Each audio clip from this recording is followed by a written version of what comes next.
Hello student, SBN group of education की online classes में आपका हार्दिक स्वागत है।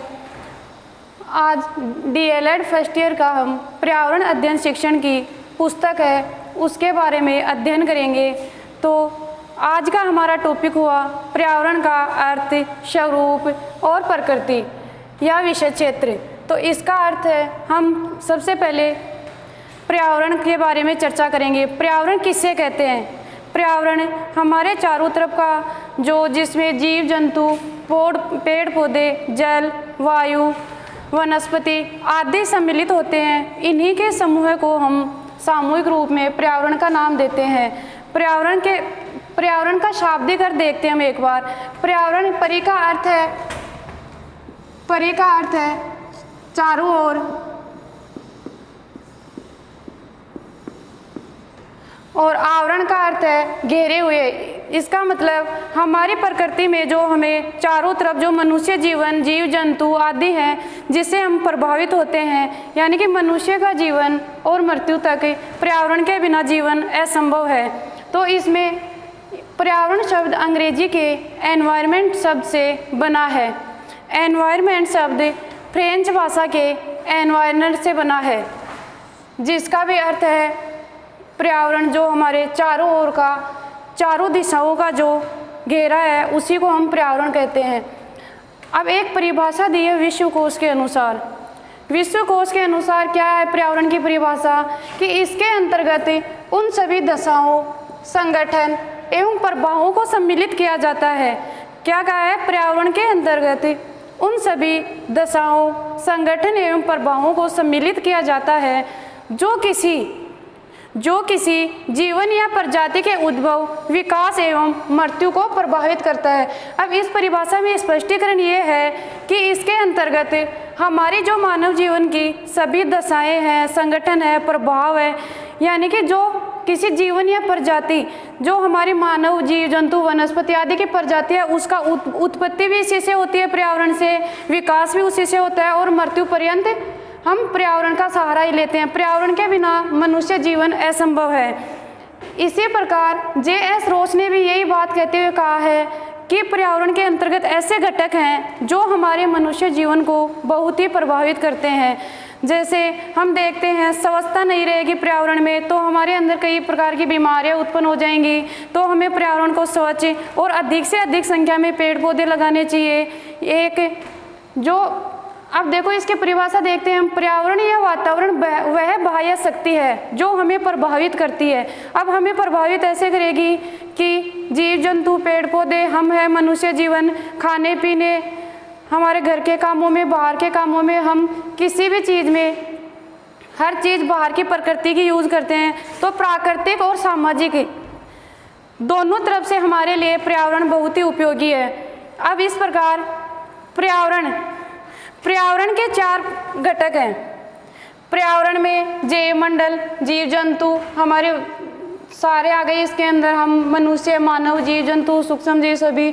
फिर आ गया जल मंडल। जल मंडल में जल के बिना भी हमारी जिंदगी असंभव है। जल के बिना भी पर्यावरण में जल का जितना ही उपयोग है जितना हमारा पेड़ पौधे आदि का है। इसी प्रकार स्थल पर हम निवास करते हैं। और वायु के बिना भी मनुष्य जीवन असंभव है। तो इसी कारण पर्यावरण के चार घटक है, चारों में हमारा सारा इसी में रहता है। अब आगे पर्यावरण के प्रकार। पर्यावरण दो प्रकार का होता है, एक तो प्राकृतिक, दूसरा सामाजिक। अब प्राकृतिक में क्या आता है? जो हमें प्रकृति प्रदत्त होता है, प्रकृति द्वारा प्रदान होता है। तो प्रकृति में क्या क्या चीज़ें पाई जाती हैं? जैसे प्रकृति में जीव जंतु, पेड़ पौधे आदि चीज़ें आती हैं। अब प्राकृतिक जो है पर्यावरण, उसके भी दो प्रकार हैं। पहला है जैविक, दूसरा है अजैविक। जैविक में वही आ गए हमारे सूक्ष्म जीव जंतु, पेड़ पौधे, वनस्पति आदि का किया जाता है। और अजैविक में आ गए वर्षा, ओले, ताप, नमी, ऊर्जा, रासायनिक पदार्थ आदि। इनके बिना भी ये जो है, इनमें हम कोई ये भौतिक परिवर्तन आ गए तो इनमें हम कोई परिवर्तन नहीं कर सकते। ये पर्यावरण द्वारा जैसे आते हैं तो वैसे ही रहते हैं, प्रकृति द्वारा प्रदत्त हैं। वर्षा है उसमें हम कोई चेंज नहीं कर सकते, ये आ रहे हैं तो आएंगे, ओले गिर रहे हैं तो गिर रहे हैं, हम कोई चेंज नहीं रोक नहीं सकते, हमारे हाथ में नहीं है। ताप है, नमी है, ऊर्जा है, ये सभी में हमारा कोई वो नहीं है, इसमें हम चेंज नहीं कर सकते। जैविक में हाँ हम थोड़ा बहुत चेंज कर सकते हैं, जब पर्यावरण को स्वच्छ बनाना है तो हम पेड़ पौधे ज़्यादा से ज़्यादा संख्या में लगाएंगे, जीव जंतु है थोड़ी स्वच्छता का ध्यान रखेंगे, हमारी प्रकृति प्रभावित न हो या हमारा जीवन प्रभावित नहीं, इसलिए ज़्यादा से ज़्यादा संख्या में पेड़ पौधे, सफाई, इसी का ध्यान देंगे। दूसरा है सामाजिक, इस पर्यावरण का दूसरा टॉपिक है हमारा सामाजिक प्रकार का। तो सामाजिक में क्या क्या आते हैं, सामाजिक में हमारा समाज से रिलेटेड, जैसे सामाजिक में नाम आ रहा है समाज, तो समाज में क्या आ गया, जाति, धर्म, लिंग भेद, सारी चीज़ें आ गई। इसी के अंतर्गत अर्थशास्त्र, हमारी इकोनॉमिक्स भी प्रभावित होती है। भूगोल, भूगोल के अंतर्गत वही हमारे पेड़ पौधे, पहाड़, पठार, चट्टान, सारी चीज़ें आ गई। इतिहास, मनोविज्ञान, धर्म, जाति आदि के आधार पर हम इनमें कोई परिवर्तन कर सकते हैं तथा विभिन्न प्रकार के समाज के लोगों द्वारा आपस में जो कुछ भी हमें सीखने को मिलता है वो ही सामाजिक पर्यावरण के अंतर्गत आता है। इसमें हमारे सामाजिक में धर्म, भाई बंधु की भावना, जैसे हम एक दूसरे से मिलते हैं, ये सीखते हैं, किसी के कुछ व्यवहार सीखा, किसी से कुछ सीखा, ये चीज़ें इसके अंतर्गत आती है। अब आगे पर्यावरण अध्ययन की आधुनिक अवधारणा क्या है। पर्यावरण अध्ययन की आधुनिक अवधारणा कि पर्यावरण अध्ययन से हमारा आधुनिक जीवन में क्या क्या फायदे हो रहे हैं और क्या क्या हमें लाभ मिल रहे हैं। तो आधुनिक सभ्यता को समझने व स्पष्ट करने वाला विषय है। इसमें साफ साफ दिखाई दे रहा है आधुनिक सभ्यता को समझने व स्पष्ट करने वाला विषय। तो इसमें क्या होगा, आधुनिक सभ्यता हमारी जो समाज है, संस्कृति है, परंपरा है, रीति रिवाज हैं, जो हम एक समाज द्वारा सीखते हैं। तो समाज के द्वारा हमें आधुनिक सभ्यता, हमारी जो प्राचीन परंपराएं थी, प्राचीन में जो हमारा पर्यावरण का वातावरण था या जो स्कूल का, समाज का था, वो कुछ अलग था। नए आधुनिक में कुछ अलग परिवर्तन कर लिए गए हैं। तो इसमें हमें पहले और अब वाले में समझने में थोड़ी तुलना करनी पड़ रही है कि इससे अब वाला ज़्यादा है, प्रभावी है या पहले वाला। तो अब क्या है, पेड़ पौधों की कटाई ज़्यादा हो रही है, तो इससे हमारा वातावरण थोड़ा दूषित, उद्योग, कल कारखाने आदि से प्रभावित हो रहा है। और पहले क्या था, पहले ज़्यादा पेड़ की पूजा की जाती थी, पेड़ को काटा नहीं जाता था। और आज के ज़माने में उद्योग धंधे, फैक्ट्रियाँ कई, तो इनके प्रदूषण से हमारे सारा पर्यावरण प्रदूषित हो रहा है। तो इसके लिए हमें ज़्यादा से ज़्यादा पेड़ पौधे लगाकर पर्यावरण को शुद्ध, स्वच्छ, और उद्योग या कारखाने या फैक्ट्रियाँ ऐसी जगह पे लगानी चाहिए जिससे वातावरण या शहर से थोड़ी दूरी पर होनी चाहिए वो। दूसरा है शिक्षण को नवीन आधार प्रदान करता है, शिक्षण को नवीन आधार प्रदान करता है। तो इसमें क्या होता है, आज विज्ञान का युग है, आज का युग विज्ञान, नई नई तकनीकी द्वारा, जैसे पहले कुछ ऐसा नहीं था। अब ब्रह्मांड में देखो, जैसे उपग्रह थे तो उनका पता लगा लिया गया, विज्ञान के द्वारा अनेक शोध किए गए, चंद्रमा तक पहुंच गए लोग। तो उसमें क्या हुआ, पर्यावरण का किसी भी चीज़ के ऊपर शोध करना है तो उसको हम पर्यावरण के द्वारा या हमारी विज्ञान की नई नई तकनीकों द्वारा नवीन आधार प्रदान किया है। विभिन्न प्रकार के ज्ञान का विस्तृत क्षेत्र है, विभिन्न प्रकार के। अब पर्यावरण में हमारे समाज भी आ गया, पेड़ पौधे भी आ गए, जीव जंतु भी आ गए। तो हमें कुछ इनसे बाहर जो विद्यालय, समाज, उनसे कुछ हमें सीखने को मिल रहा है। हम जो भी चीज़ बाहर आते हैं, देखते हैं, या घर पर भी कुछ ऐसी चीज़ें देखते हैं तो उनसे हमें नए ज्ञान का विकास हो रहा है। तो इसका क्षेत्र विशाल हो गया बहुत ज़्यादा। अगला टॉपिक है सामाजिक और भौतिक पर्यावरण का अध्ययन। अब सामाजिक में आएंगे, जो हमारे समाज आ गया, उसमें हमारे आसपास का वातावरण या बाहरी वातावरण आ गया। और उसमें प्राकृतिक में, इसमें सभी आ गए। प्राकृतिक में पेड़ पौधे, जीव जंतु, सूक्ष्म जीव, वर्षा है, ओले हैं, ताप है, नमी है, ऊर्जा है, रासायनिक पदार्थ आदि सभी चीज़ें इसमें आ गई। अब देखो, पर्यावरण अध्ययन की एक परिभाषा दी है J.F. फॉरेस्टर ने। J.F. फॉरेस्टर ने क्या कहा है कि पर्यावरण अध्ययन, J.F. फॉरेस्टर ने क्या कहा है, पर्यावरण अध्ययन विशेष वातावरण का अध्ययन है जिसका लक्ष्य बालक को चारों ओर से संसार को समझने में सहायता करता है। इसमें क्या कहा गया है, विशेष वातावरण के अध्ययन है जिसका लक्ष्य बालक को, जिसका लक्ष्य बालकों के, बालक की उसमें बुद्धि लब्धि का पता लगाया जाता है कि वो कुछ, जैसे घर से निकला बालक, विद्यालय है, विद्यालय से शहर गया, शहर से गांव गया, तो उसने जहाँ भी रास्ते में जो जो चीज़ें उसको दिखाई दी, पेड़ पौधे, बस, कोई स्कूल, कोई मार्केट में कुछ भी ऐसी चीज़, तो उनसे कुछ सीखने को मिला, उसके अंदर ऐसी इच्छा जिज्ञासा उत्पन्न हुई है कि हम इससे ये क्या है, इसके अंदर ये हमारे क्या काम आने वाली है। तो कुछ बाहर निकलेगा या बाहरी वातावरण में आएगा तब भी तो उससे प्रभावित होगा ना, बच्चा को समझने में सहायता करता है ताकि वो एक उत्तम नागरिक बन सके। अब इसमें जैसे बच्चे के मानसिक विकास ही नहीं होगा उसका, तो मानसिक विकास ही नहीं होगा तो बौद्धिक विकास कहाँ से होगा, तो उसमें हीन भावना से ग्रस्त हो जाएगा। इस प्रकार वह बाहरी चीज़ों को जो देखता है उसके द्वारा उसके अंदर अनेक प्रकार के नए नए विचार आते हैं। आगे पर्यावरण अध्ययन का दृष्टिकोण। पर्यावरण अध्ययन का दृष्टिकोण भी दो प्रकार का होता है, एक सामाजिक और एक व्यक्तिक। वही बात आ गई सामाजिक पर्यावरण वाली। सामाजिक अध्ययन के अंतर्गत आता है सहयोग।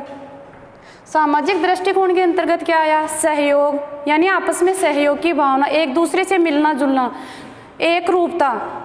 जैसे हमारे देश भारत की एक पहचान है अनेकता में एकता, तो उसमें एक रूपता की भावना भी आती है। तीसरी है सामाजिक जागरूकता, समाज को जागरूक करना। समाज को जागरूक कैसे करेंगे, कोई हमारी ऐसी है कि समाज में कोई व्याप्त कुरीति है या कोई ऐसी गलती हो रही है कि समाज के द्वारा कि हम उसका सामना नहीं कर पा रहे, तो समाज द्वारा मिलकर 2-4 व्यक्तियों को उनका सामना करना चाहिए या फिर उसको दूर करने का प्रयास करना चाहिए एक संगठन बना के। तीसरा है अंतर्राष्ट्रीय सद्भावना, हमें हमारे देश की नहीं बाकी दूसरे देशों के साथ भी अंतर्राष्ट्रीय सद्भावना का विकास करना चाहिए। दूसरा है व्यक्तिगत दृष्टिकोण। अब व्यक्तिगत दृष्टिकोण में क्या क्या आ जाते हैं, व्यक्तिगत दृष्टिकोण में व्यक्ति की आवश्यकता की पूर्ति, भोजन, जल, आवास आदि आ जाते हैं। तो इसके अंतर क्या होता है, बालक को समाज के प्रति व्यक्तिगत दृष्टिकोण के इसके अर्थ है कि बालक को समाज के प्रति उत्तरदायित्वों का निर्वाह के लिए तथा सामाजिक आदतों कुशलताओं के विकास के साथ साथ व्यक्ति वातावरण को व्यवस्थित होने के लिए सभी प्रयास करता है। इसका कारण क्या हुआ कि इसमें बालक को समाज के उत्तरदायित्वों की जिम्मेदारी लेनी चाहिए तथा सामाजिक आदतों कुशलताओं यानी उसे कुछ करने की, अपने आत्मनिर्भर बनने की योग्यता रखनी चाहिए। तो इस कारण आज का हमारा टॉपिक पर्यावरण का, एक बार हम फिर से रिपीट करते हैं कि पर्यावरण का अर्थ हुआ परिधन आवरण। परिधन आवरण चारों ओर का वातावरण जो हमें घेरे हुए है, उसमें सभी चीज़ें आ जाती हैं। तो एनवायरनमेंट इंग्लिश में पर्यावरण शब्द अंग्रेजी के एनवायरनमेंट से बना है जो फ्रेंच भाषा से लिया गया है। फ्रेंच भाषा के एनवायरनर से लिया गया, ENVIRONER से बना है। अब विश्वकोश क्या कहता है, विश्वकोश ये कहता है कि पर्यावरण के अंतर्गत उन सभी दशाओं, संगठन एवं प्रभावों को सम्मिलित किया जाता है जो किसी जीवन की उद्भव, प्रजाति, विकास तथा मृत्यु को प्रभावित करता है। ये हो गई। रोज कहते हैं कि वातावरण वह बाह्य शक्ति है। वातावरण कौन सी शक्ति है, वह बाहरी शक्ति है जो हमें प्रभावित करती है।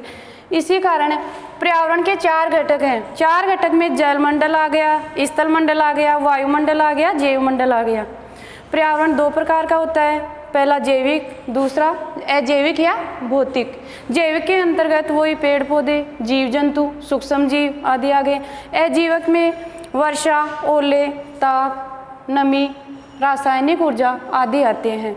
अब सामाजिक में आ गया जैसे अर्थशास्त्र, भूगोल, इतिहास, मनोविज्ञान, धर्म, जाति, सौहार्द की भावना आदि इसी के अंतर्गत आ गई। अब आगे पर्यावरण अध्ययन की आधुनिक अवधारणा। आधुनिक अवधारणा में इसका क्षेत्र विशाल हो गया। इसकी आधुनिक सभ्यता को समझने में, स्पष्टीकरण में सहायक है तथा विभिन्न प्रकार के ज्ञान का एक विस्तृत क्षेत्र है। सामाजिक और भौतिक पर्यावरण का अध्ययन है, जो इसके 2 टाइप्स में आ गए, सामाजिक और भौतिक पर्यावरण। और अब फॉरेस्टर ने वो कहा है, जो कि इसमें फॉरेस्टर के अनुसार क्या है इसकी मेन परिभाषा कि एक मानव की कल्पना नहीं की जा सकती एक स्वच्छ पर्यावरण के बिना, जिसमें जिस व्यक्ति को पर्यावरण नहीं मिलेगा, शुद्ध वातावरण नहीं मिलेगा, जिसको सांस लेने के लिए हवा नहीं मिले, खाने के लिए भोजन नहीं मिलेगा या वो ऐसे कुछ, तो उसका जीवन असंभव है थोड़ा। तो आज का हमारा टॉपिक पर्यावरण का हो गया। Thank you.